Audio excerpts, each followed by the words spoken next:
Welcome, everyone. I'm Erik Brynjolfsson, and this is a special edition of the Digital Economy Lunch Seminar Series. We're joined today by Phillippe Aghion. He's the co-author with Celine, Antonin, and Simone Bunel of an exciting new book called The Power of Creative Destruction, Economic Upheaval, and the Wealth of Nations. There are a few topics that are more important in economics than growth and what drives the living standards. And there are a few people, probably no one, who's done more to contribute to this field than Phillippe Aghion. So we're very happy to have him here. He's an old professor of mine from MIT, I have to say over 30 years ago. And now he's now a professor at INSEAD with many other appointments and awards. I won't list them because we want to hear from him. We're also fortunate that after Phillippe gives a brief presentation, we're going to be joined by three rock stars in the field. My colleague, Chad Jones, he's the Stanford 25 economics professor at the Graduate School of Business here at Stanford. Huiyu Lee, she's a senior economist at the Federal Reserve Bank of San Francisco and has done a lot of important work in this area, some of it with Phillippe. And Ufuk, he's the Harberger Professor of Economics at the University of Chicago. So in a minute, we'll hear from them as well, but I'd like to now turn the podium over to Phillippe and hear about the power of creative destruction. Welcome, Phillippe. Thank you very much. So thanks a lot, Erik, for inviting me and for organizing this. And thanks a lot to Chad, Huiyu, and Ufuk for accepting to take part in this event and discussing around the presentation of this book. So let me just go through the slideshow from beginning. Oh, when am I there? I was hoping to get I was hoping that I would get the if you go to the bottom right corner, there's a little icon. Yeah. But I think it should work from beginning.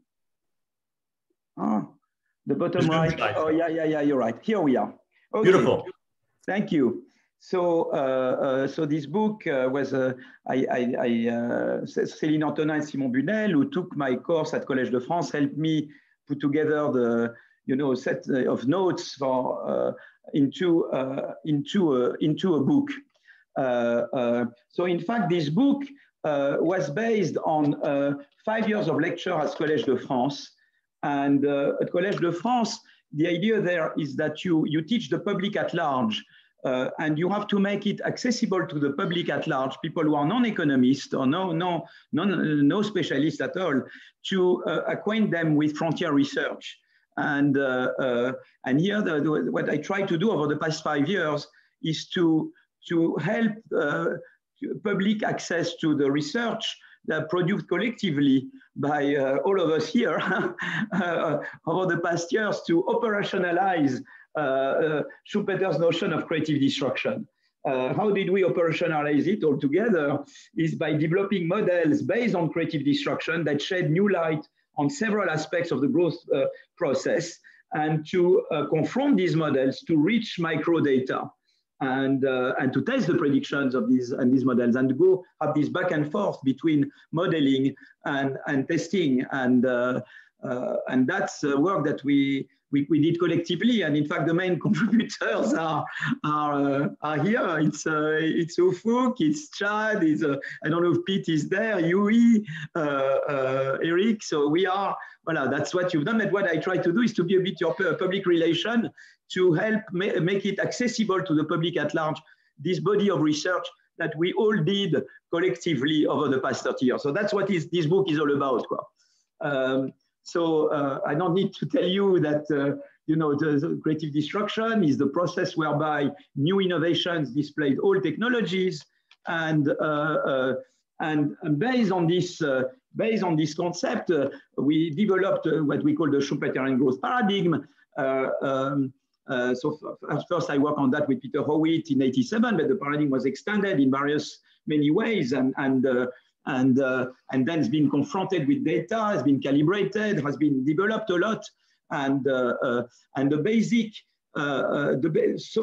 features of the paradigm is first the idea that long-run growth is driven by cumulative process of innovation, where each innovation builds upon previous innovations.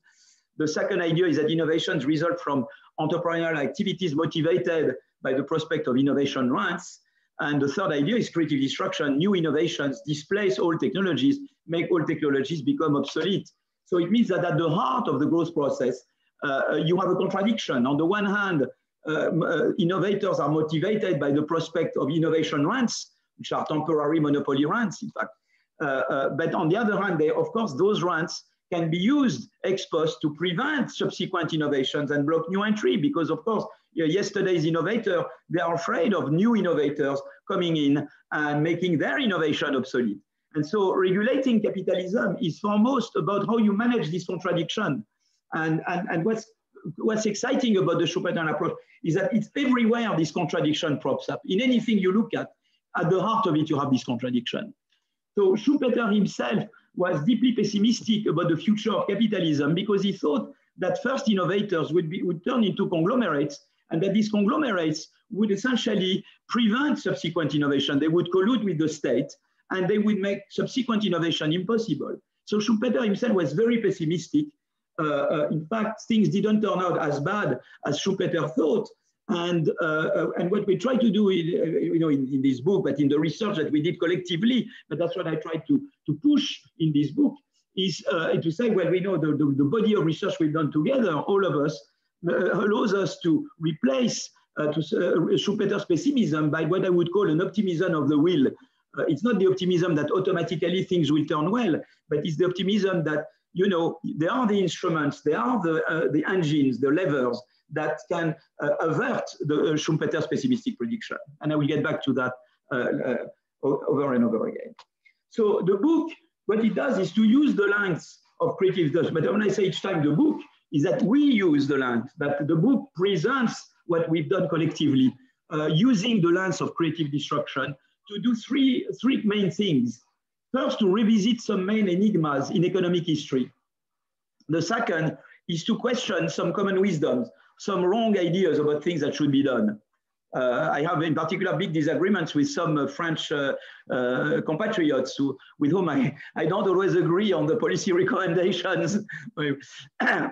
And then a third thing that we can do through the lens of creative destruction and the paradigm that I just outlined is to rethink the future of capitalism. So let me go through the three aspects in turn.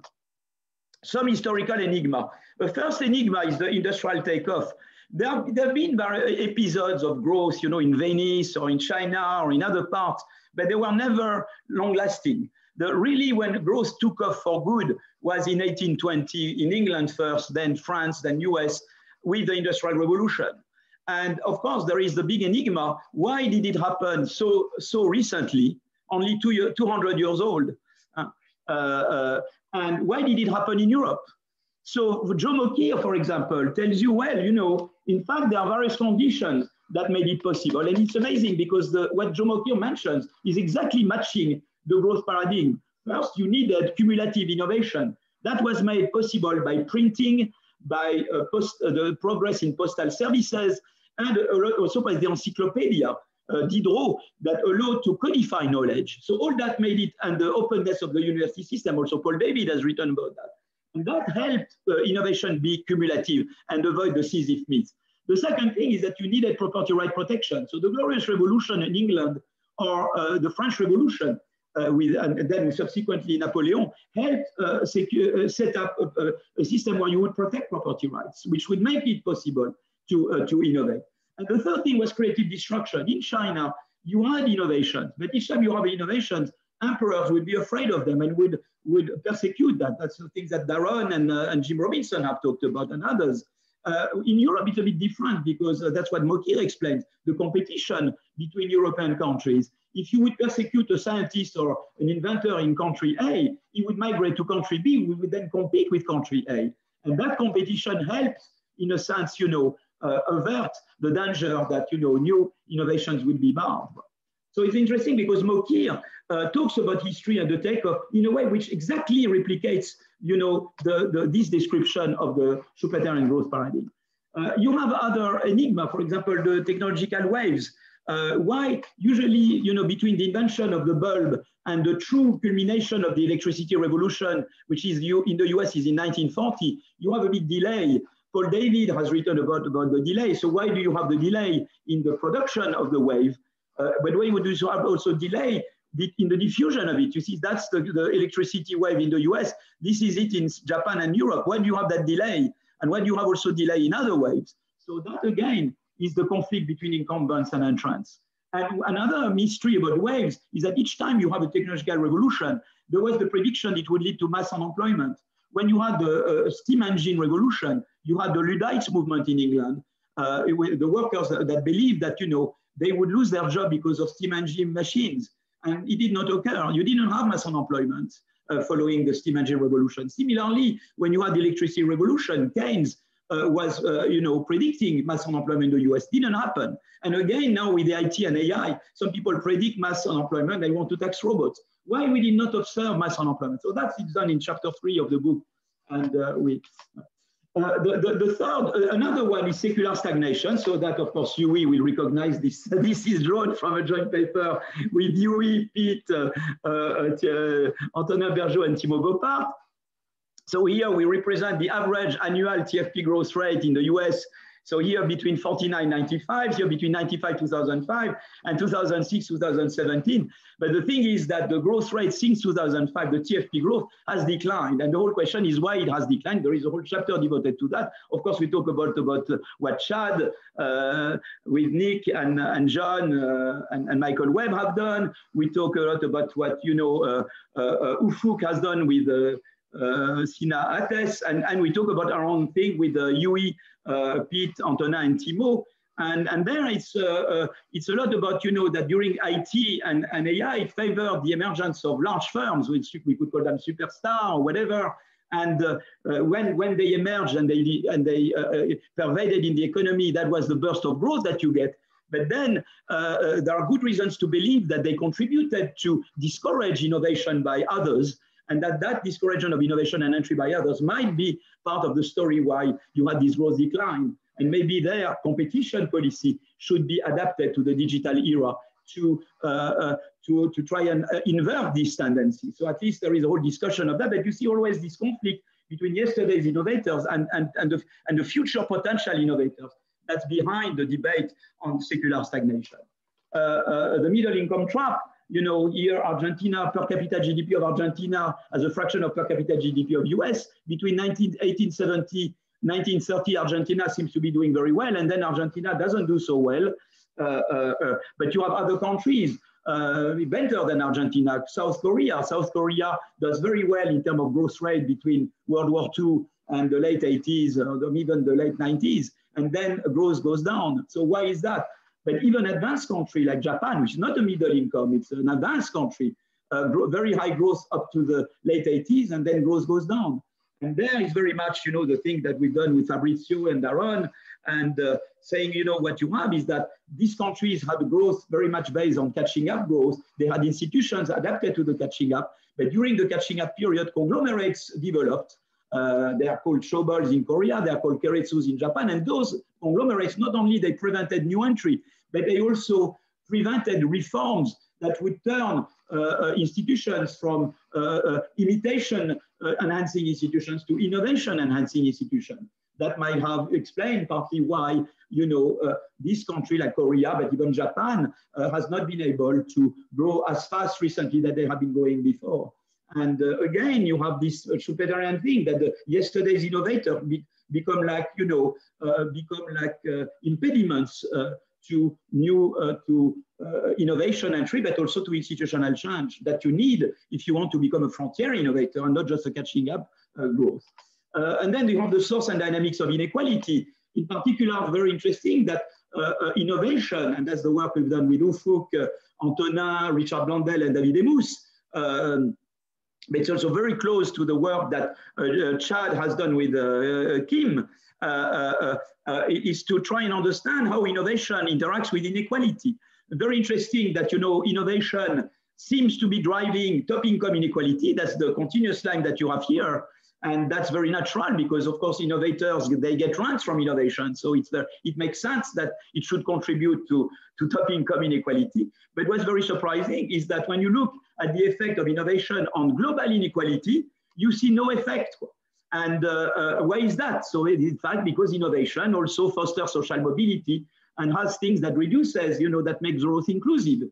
And unlike lobbying, lobbying also is a source of top income inequality, but lobbying reduces entry, reduces social mobility. And when you look at the relationship between lobbying instead of innovation intensity and the top income inequality and the Gini, lobbying increases both the top income inequality and the Gini, whereas innovation is a source of top income which does not increase global inequality. So again, there you see the lobbying entry barriers. And the problem with having rich, I'm not against having rich people. In Sweden, you have rich people. You have Wallenberg, you have Mr. Skype. They are rich, but in Sweden, they cannot prevent competition. They cannot prevent entry, and they cannot buy out the political system. And so that makes a huge difference. Having rich people in itself is not a problem as long as they don't use their rents. And we go back to the basic contradiction at the heart of the Schumpeterian growth paradigm. They cannot, they get rents. Mr. Wallenberg is rich, Mr. Skype is rich here in Sweden, but they cannot use their rents to prevent new entry and prevent new innovation and to buy out the political system. That makes a huge difference, of course.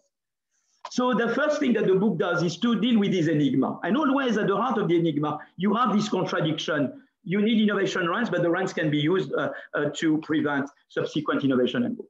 The second thing that we do in this book, and when we say we do, again, when we say we, it's you, you've done in your work, but we try to convey that to the public at large, is to question some common wisdom. For example, one wisdom is that you should tax robots because robots destroy jobs. But in fact, you see, in chapter 3, we talk about recent work we've been doing, with Simon Bunel, Celine, Antonin, and Xavier Jaravel, on showing that French plants that automate, they create jobs, in fact. And it could be that they, not on net, the automating plants and firms, they create jobs.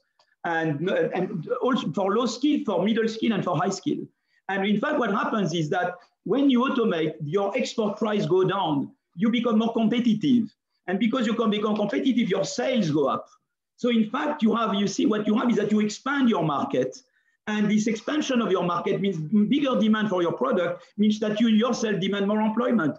So there might be that automating firms replace some manpower by machines. But this effect, this substitution effect is more than counteracted by a market size effect. When you automate, you become much more competitive, and therefore you extend your market, and therefore there is more demand for your product. And therefore, so taxing robots is a very bad idea because you would shoot yourself in the feet. You would prevent those firms from innovating. If they were taxed, they would have to increase their export price. They would not be able to expand demand and therefore employment as much. So it's a very bad idea to tax robots, you see. Another bad idea is the taxation. Another idea, which is not a good, bad idea, is another false idea, is that taxation is the only instrument to make growth more inclusive.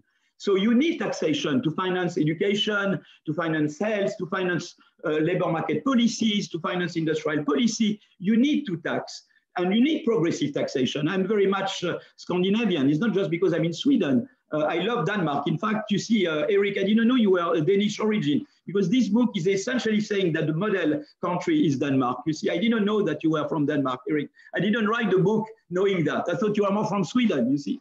So, in fact, you see, it's interesting because when the taxation, it's true you need to tax, but you have to be very careful, because if you overtax, you know it's bad for innovation. And how you know that is the work that Ufuk did with Stephanie in particular, or the work that Chad has done. It shows us very clearly that, you know, if you tax too much, you discourage innovation. But look, innovation, here, that's again the paper with Ufuk, Bunel, Bergeron, and that innovation is positively correlated with social mobility, not only because of creative destruction, but also because, and that's other work that I'm doing with Bunel, Bergeron, and Griffiths, that innovating firms, they create more better, what we call good jobs. Good jobs, here is the wage profile of a worker, of a low-educated worker in an innovating firm versus the wage profile of a low-educated worker in a non-innovating firm. innovating firms create more what we call good jobs, jobs that promote, jobs that qualify, jobs that give a steeper wage profile over the worker's career. So it's not only creative destruction, it's that innovating firm, they need workers that qualify because they complement other assets of the firm. And you can be much more damaging if you're not qualified in an innovating firm than you are in a non-innovating firm. That's why innovating firms, they need to train their workers more and to give them good jobs. So if you overtax capital or things, you shoot yourself in the feet again, because you get at a force which is good for social mobility. So taxation is good, but don't overtax capital. And there are other things which are important for inclusive growth. Education is very important. The work I've done with Ufuk and Otto Toivonen shows that, we know that parental education is key for your probability of becoming an inventor. And Ufuk has done recent work where he shows that education is at least as important as R&D subsidies to foster innovation. But it's also important for inclusive growth. So for me to make growth inclusive. So education is important, training is important, competition policy. I mentioned before that, one way to fight the superstar firms is to have more effective competition policy. All those guys fighting lobbying. We talk a lot in the book about fighting lobbying. And all those instruments are as important as taxation to make growth, to foster growth and make growth more inclusive at the same time. So that's my response to Piketty a bit. Pro Piketty, there is no innovation in his world, and it's only taxation. No, taxation, but competition policy, fighting lobbies, education, rules to finance political campaigns, all those guys are equally important to have growth and to make growth more inclusive. Another thing, I don't want to be too long, another wrong idea is that protectionism is the way to regain control of value chain. So here it's very interesting. I show you France versus Germany in what I call anti-COVID products. It's respirators, tests, and masks. And in those products, France and Germany were about the same in terms of exporting and importing. Germany was a bit better than France in the early 2000s. But if you look by now, that's the exports of Germany in these products and the imports of Germany in these products, which shows, by the way, that Germany has increased also its imports. But Germany now has a surplus of 20 billion euros annual on these mask tests and respirators. France stagnated, they have no surplus. But Germany did it not because they put tariffs, they did it by exactly following what Ufuk and Jamario in Politik recommend to do, which is to innovate and to invest.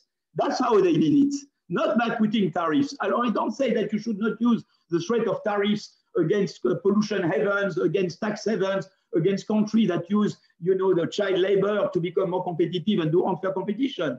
But you see, the primary way to do it is to invest in innovation, because if you use too much trade war, you have retaliation by a destination country. And if they retaliate and restrict your export market, that will go against your innovation. That's the argument that Ufuk makes with Jamario, but it's also the work that I've done with Mark Militz, which points to the importance of export markets for innovation. You see, so that's another common wisdom. That's the whole subject of chapter 13 in the book. And another one is that you should have zero or negative growth as a way to respond to climate change. We had a natural experiment in France. When you had the first lockdown, GDP went down by 30% in from March to May 2020.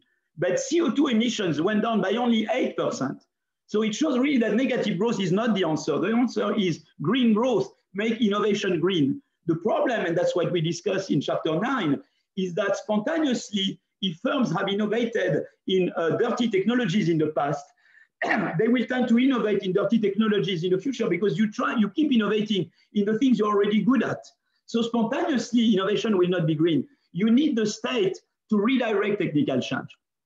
You can redirect technical change through carbon tax, but also through subsidies to clean innovation, through also industrial policy. In France, for example, we build nuclear plants. If we didn't have the nuclear plants in France and the hydroelectric plants, it would not be the case that France contributes for less than 1% of worldwide CO2 emissions, which is very little. In fact, France contributes to less than 1% of worldwide. So thanks to the nuclear plants but of course you should have a policy like DARPA energy to invest new sources of energy. I remember, Erik, the dinner we have where you told us about the fusion, the nuclear fusion, and all what we could do there. So carbon tax is a way in the smart industrial policy geared towards green in a way, but there is also the role of civil society. For example, recent work we've done with Benabou and Alexandra Roulet and Ralph Martin points at the fact that consumers can push firms to innovate green in a world where they value environment. So the combination of consumers valuing environment and product market competition, these two things combined is equally effective as the carbon price to induce firms to innovate greener. So that is discussed all that in the chapter 9. So that's the questioning common wisdoms. And the last part is rethink capitalism. It's very interesting what COVID showed. COVID showed a broken social model in the US. As a result of COVID in the US, here I showed people without health insurance. That was a prediction based linking health insurance to employment. Now it would be interesting to see if this prediction turned true. But my view is that the prediction we were making at the time we wrote the book is that the fraction of American citizens without health insurance would go up significantly with COVID, because a losing job would mean that you lose health insurance. Whereas in Germany, everybody has health insurance. So the proportion of people without health insurance remains zero. Similarly, if you look at people going into poverty, it remained constant in Germany and it went up in the US with COVID. So you see that US is not capable to insure individuals against a shock like COVID, but you have something else as well. This is the case in Deaton. This figure shows the rapid increase in what we call death of despair. Death of despair is the death resulting from suicide or substance abuse. Okay, and that's for the white non-Hispanic between 50 and 54. You see how sharply it went up. And their explanation is that it's job insecurity leading to family instability that mainly drove this sharp increase in the mortality or the substance taking of this white non-Hispanic. You see what I mean? And whereas in Denmark, and here we go to Denmark, Erik. In Denmark, the work of Alexandra Roulet, she compares the health of Danish workers who, whose place of employment closed between 2001 and 2006 with the Danish workers that are identical in all respects, age, experience, skills, but whose firm did not close during that period. And you can see that the firm closure at time zero has no effect on anti-anxiety or sleeping pills, zero effect. Similarly, zero effect on the probability to visit hospitals for disease or circulatory system. And I didn't put here the mortality, zero effect on mortality. So they found with the flex security system, where when you lose your job in Denmark, you have full income insurance, and they help you retrain and they help you find a new job. They found a system that accommodates creative destruction, that gives the flexibility to firms to hire and fire and to do creative destruction, but at the same time, they protect individuals. And that's why when individuals lose their job in Denmark, there is no negative effect on health. I think that's a huge thing that they did. So you see, on protection, US is not as good as Denmark. Denmark is much better. But where US is good is on innovation. Here I look at the number of biotech patents per million inhabitants. That's in US on average, much higher than Europe, OECD average, or China. So the US are very good. And why is because they have, for just basic research, and that's what we all look at in chapter 12 on financing creative destruction. For basic research, they have the National Science Foundation, they have the NIH, and they have the Howard Hughes Medical Institute, which is this big sponsor foundation that finance basic research in biotech in the US. We have nothing of the sort in Europe. Then they have the BARDA that turns basic research into industrial applications. Is the BARDA that turned the RNA messenger technology in less than 1 year into mass vaccine production. You spent last year $12 billion, BARDA. Europe equivalent is if you total EIB and the European Commission is barely 4 billion. So you do much more. And in addition, you have venture capital much more developed, and the work that Ufuk has done with Greenwood and others show how venture capital is effective in inducing innovation, but other work as well show that. And you have also institutional investors. The work I've done with Van Reenen and Zingales show the importance of institutional investors. And you have the whole ecosystem of innovation in the US, which you don't have in Europe. So at the end of the day, when you want capitalism, what you want is the good side of the American model and the good side of the Danish model. And you will say it's either one or the other. No, I don't believe that. I think you can have both. In fact, when Denmark introduced the flex security system, it made creative destruction easier in Denmark. So that spurred both innovation and protection. And it's not that it's one that against the other. You can have both, actually. Now, I want just to conclude. I started talking about the pessimism of Schumpeter, saying that his fear was that yesterday's innovators would turn to become conglomerates, and the conglomerates would collude with the state to prevent new innovators. But there is the magic triangle, and that's chapter 15 of the book, which is the triangle between firms that innovate, the state that has instruments, it could have competition policy, is the state in principle, and civil society. And what civil society does is to make sure that the state does not collude too much with firms. And that's why you need the triangle. And in fact, you see, in work that I did with Bolton or with Alesina and Trebi, we explained that constitutions, it's true, you could say, well, but the state is not just the executive. You have the legislative, you have the judiciary, you have Montesquieu, you have separation of power. But you see, the problem is that constitutions are incomplete contracts. And that's why you need civil society as a means of ensuring the effective implementation, the effective enforcement of this contract to even complete the contract. In fact, they turn constitutional safeguards into reality. And there, let me give you two examples we mentioned in the book. One is the civil rights in the US. After the Civil War, the US Constitution was amended to guarantee equal voting rights to all races. The 15th Amendment would give African Americans the right to vote. But as you know, many states in the South would use poll taxes or unfairly implemented literacy tests to effectively prevent voting by African Americans. It took the civil rights movement to get the Voting Rights Act of 1965, banning the voters' literacy test. Similarly, in France, you had what we call the Constitutional Council to contest the constitutionality of laws. You might think that some laws are not constitutional. You have to contest them. But the thing is that prior to the 1970s, the constitution in France of the Fifth Republic dates back to 1958. But it took until 1974 to have really effective ability to seize the Constitutional Council, because before it could only be seized by the head of the Senate or the head of the Parliament, of the House of Representatives in France, and of the National Assembly. But those belonged to the same Gaullist party, so they would never contest anything. So after May 68, Giscard d'Estaing was elected after that. He said, I want to democratize France. And in particular, I would like to allow at least 60 MPs, if they come from the opposition, if there are 60 of them at least, they can together seize the Constitutional Council. And since 1974, many times the Constitutional Council has been seized. But Giscard d'Estaing himself acknowledged that without the May 68 movement in France, never that change would have been made. And so it's very important the triangle between states, between firms, the state, and the civil society. It also works for the green. I saw that for the green. The state can direct technical change towards greener, but so can consumers and the civil society. And in all the respect, you see this triangle working there. So that's the outline of the book.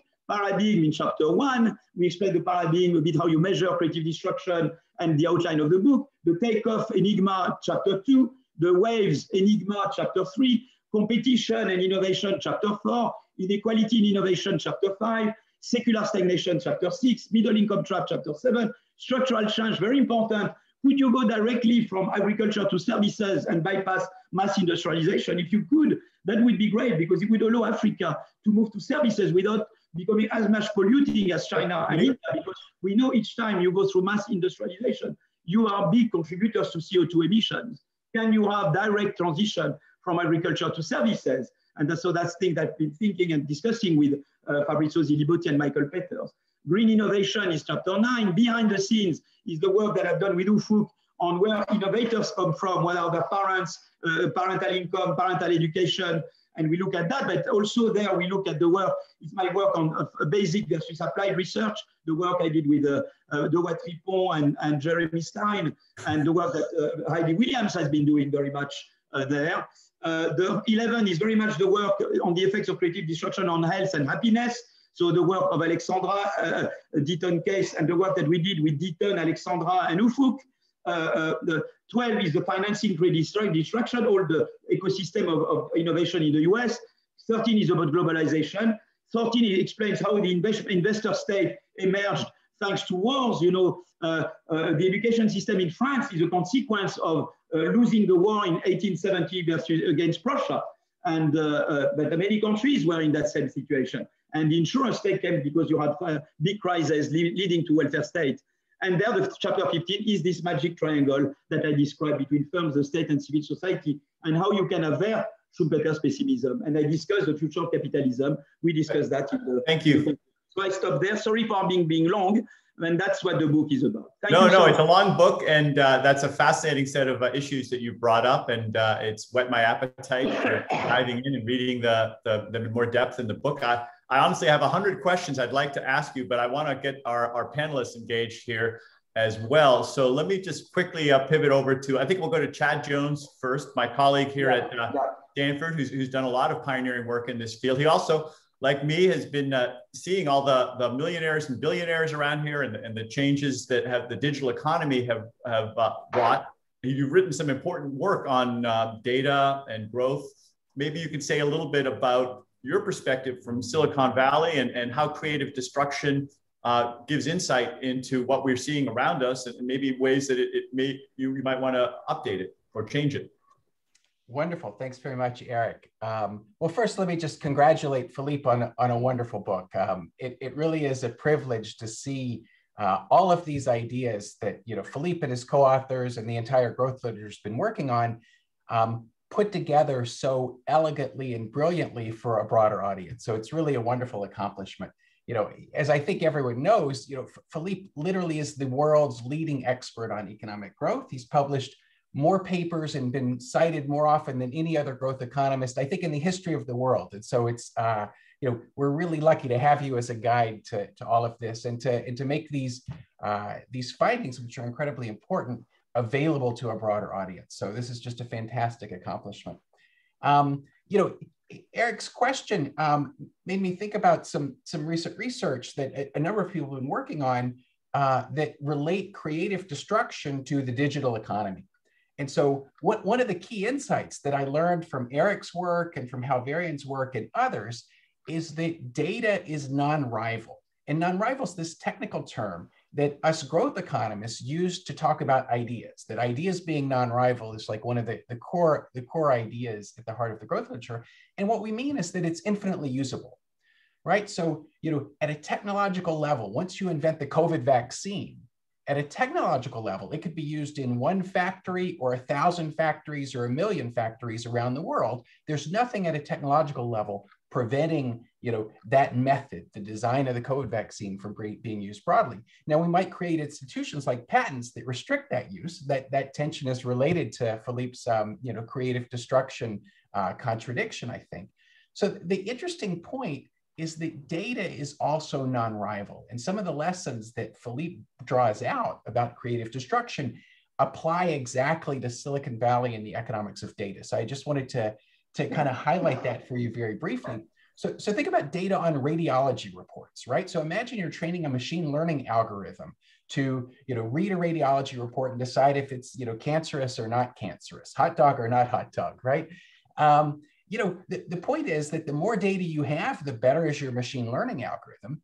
And because data is non-rival, because it's infinitely usable, efficiency wants data being used very, very broadly, right? So our machine learning algorithms are going to be much better if we can train them on radiology reports, not from just Stanford's hospital or from Boston's hospital, but from every hospital in the United States or from every hospital in the world, right? So efficiency really wants that because the data is infinitely useful.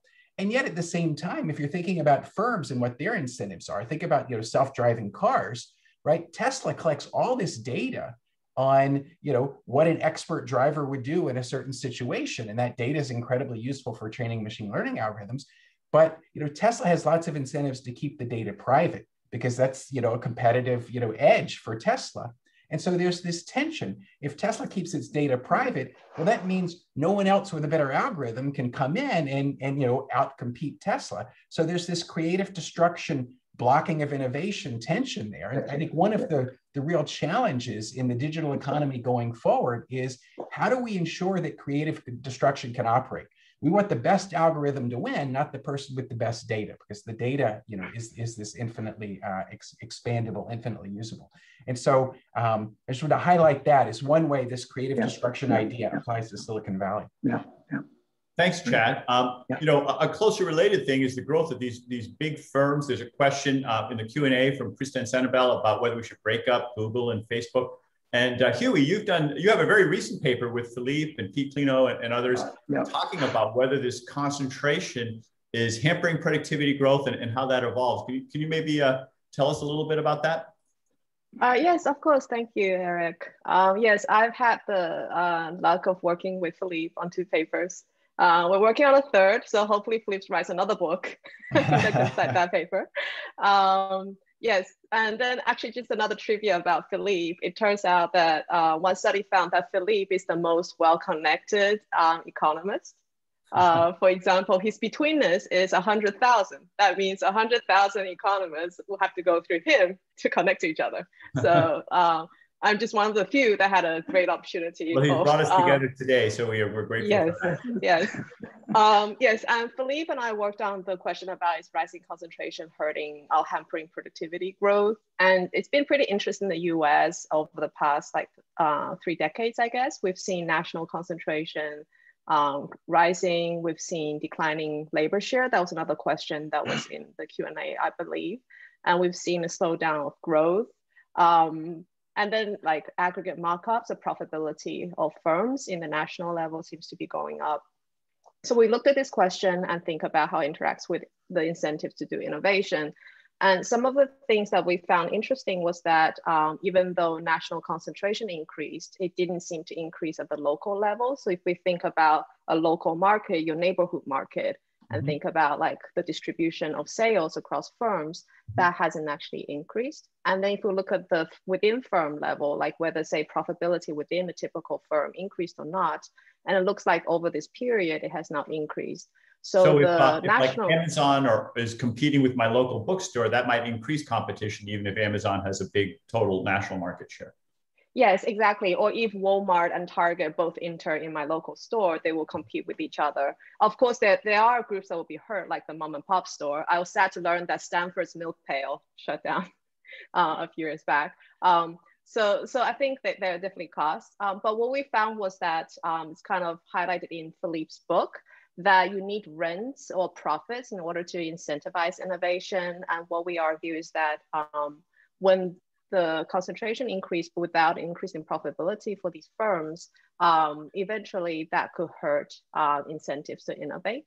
And the reason that we argue that could be one reason for generating this pattern we see in the data is the IT boom in the early 90s. That reduction in IT costs maybe allow firms to span more market, to reach out to more market, but as more of them compete with each other, that may reduce incentives to innovate.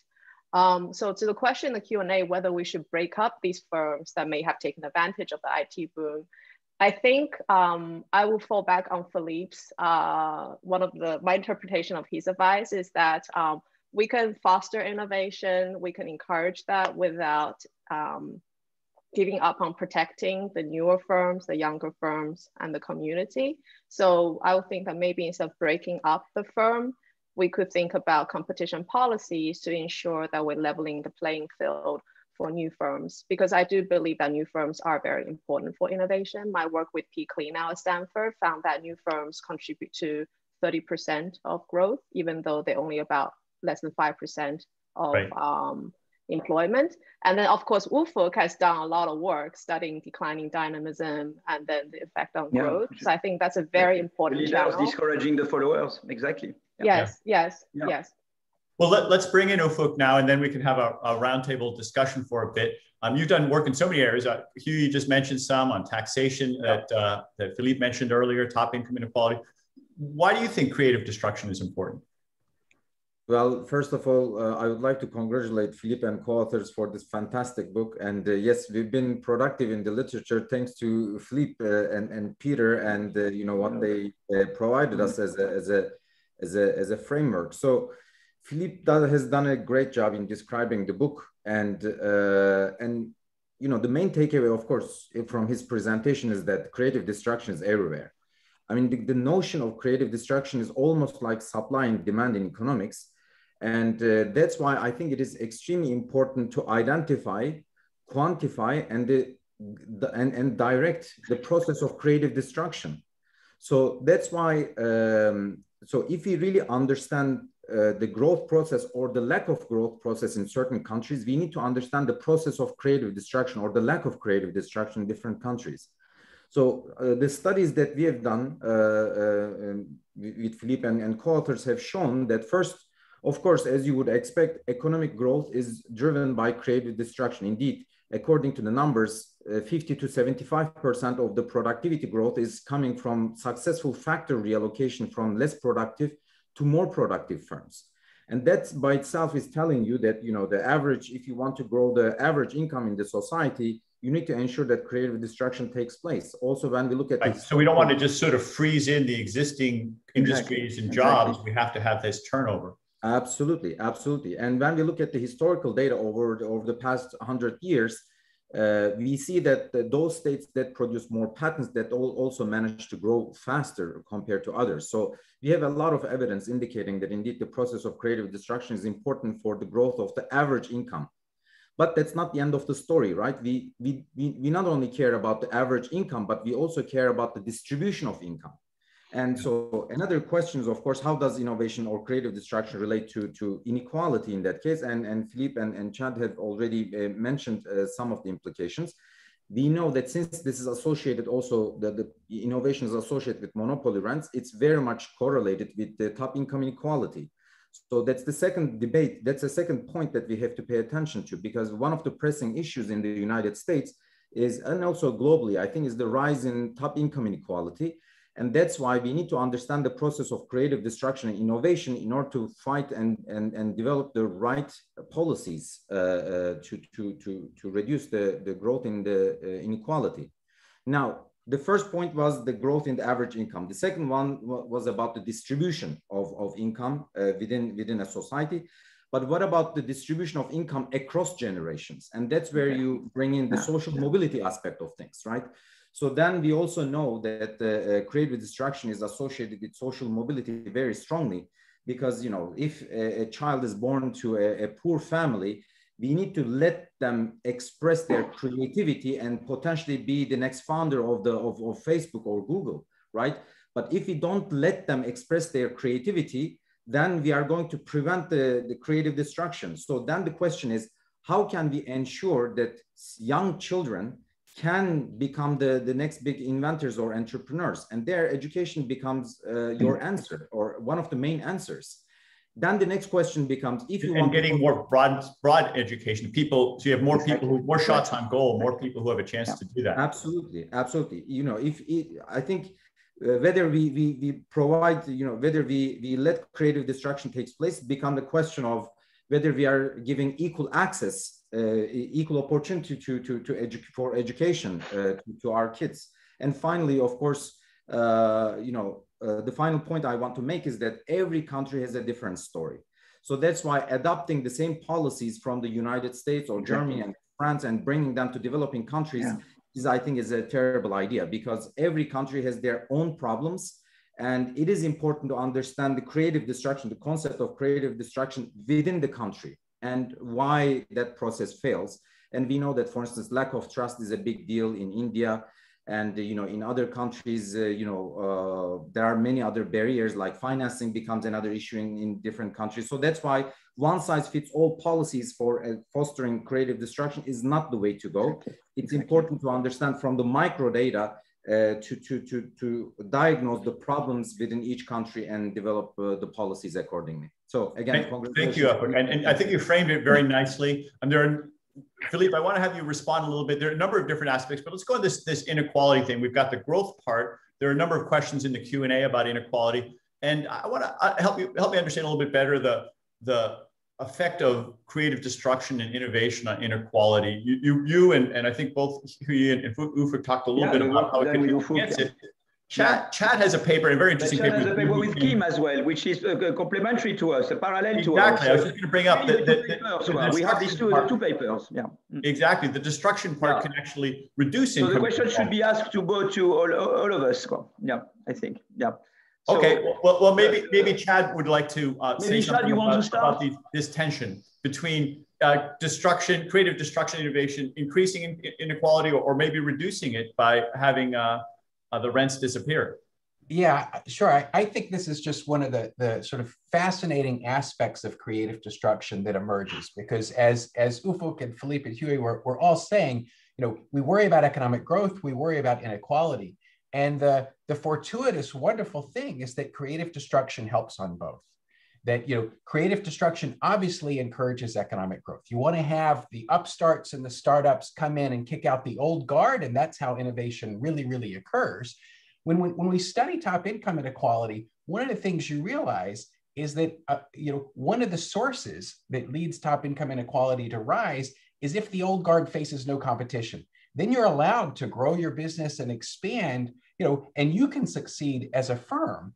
But we as a society don't succeed. And so creative destruction means that you compete away those rents that the old guard are living off of. And that, creative destruction helps on inequality and it helps on economic growth. So this is really a win for everyone, I think. Well, I see that in your paper. I'm not sure I heard that from Phillippe or Huiyu earlier. So it's the same thing. I mean, it's the thing is that, you see, it's very important first to say, to ask, it's exactly following up on what Chad says, there are several types of inequality. So you say there is a top income inequality, there is a broad inequality. We know more or less you have this thing that we call the Great Gatsby curve. Usually, in regressions, be it the Chetty et al. Cross-commuting zone regression, being the cross-country, that usually places where you have more social mobility, you tend to have less global inequality, a lower Gini, you tend to have. So what I'm really after myself is to say, I don't mind to have rich people, that's fine, as long as they don't prevent entry, new innovation, new entry, because if they do, then you are in bad shape. And so that's why I said, I don't mind Steve Jobs of this world, but we mind Carlos Slims of this world. You see what I mean? We mind people who are rich because they lobby, because they put entry barriers. That's a bad source of top income inequality. I think that's a really important point there, that there's different kinds of reduces entry and reduces growth. And so you lose on all things. But innovation, as long as the rich, I told you in Sweden, you have very rich people, but there are no problem because they don't prevent new talents to come in. New Mr. Wallenberg did not prevent Mr. Skype. You see what I mean? And so as long as you have that, and you have opportunities, and through the education system that you have in Sweden and Denmark, through the opportunities you have, always new people can come and innovate and enter. You are okay. It's no big deal then that you have rich people. You see what I mean? Okay, but let me push back a little. We had so then you are back. You put the Schumpeterian conundrum. You put the contradiction of prediction at the heart of the debate on inequality this way. Well, how do you answer the people? For Piketty, any rich is a problem. You see what I mean? Yes. Whether it's Steve Jobs, you should kill them.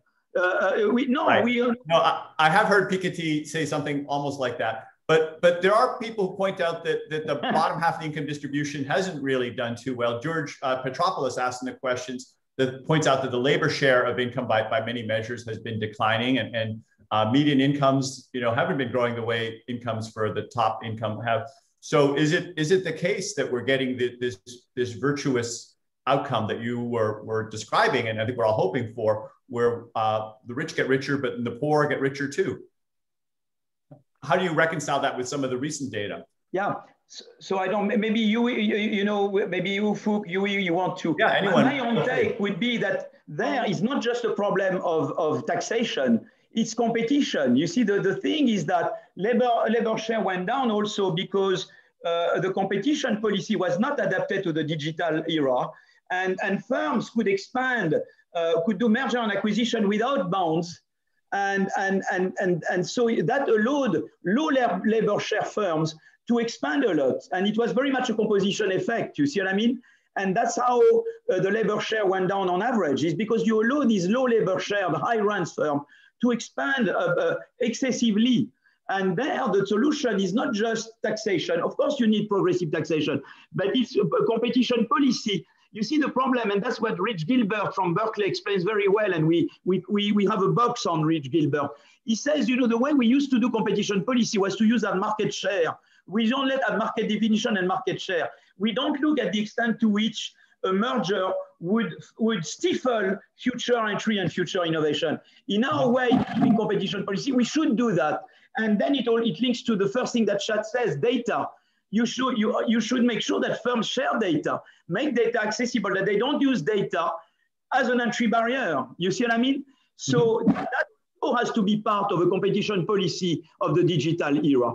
And I think rethinking competition policy in that mind, or Ufuk would tell you, you don't want leaders who discourage too much followers in this work with Sina Ates. And how you do that? You see that diffuse there. The problem there is that in Sina and Ufuk, they don't diffuse their knowledge. How you make them diffuse their knowledge more?